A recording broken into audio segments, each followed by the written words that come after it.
30 March কর্কট রাশির জাতকদের জন্য আবেগ ও পেশাদারিত্বের সঠিক ভারসাম্য বজায় রাখার দিন।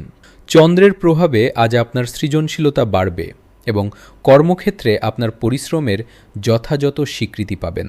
পদোন্নতি বা নতুন কোনো দায়িত্ব পাওয়ার সুসংবাদ আজ আপনার দরজায় কড়া নাড়তে পারে। আর্থিক দিক দিয়ে দিনটি লাভজনক।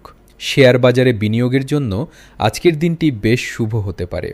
পারিবারিক জীবনে শান্তি বজায় থাকবে এবং বাড়ির বড়দের আশীর্বাদ আপনার সাথে থাকবে। প্রেমের জীবনে সঙ্গীর পূর্ণ সমর্থন পাবেন, যা আপনাকে বড় কোনো বিপদে রক্ষা করবে। স্বাস্থ্যের প্রতি যত্নশীল হন, বিশেষ করে হাড়ের ব্যথায় আজ কিছুটা কষ্ট পেতে পারেন। শিক্ষার্থীদের জন্য উচ্চশিক্ষার পথ আজ আরও প্রশস্ত হবে এবং তারা পড়াশোনায় ভালো ফল করবে। আজ আপনার শুভ রং রূপালী এবং শুভ সংখ্যা 2। সারাদিন মনকে শান্ত রাখার চেষ্টা করুন এবং সামাজিক কাজে সক্রিয় থাকুন।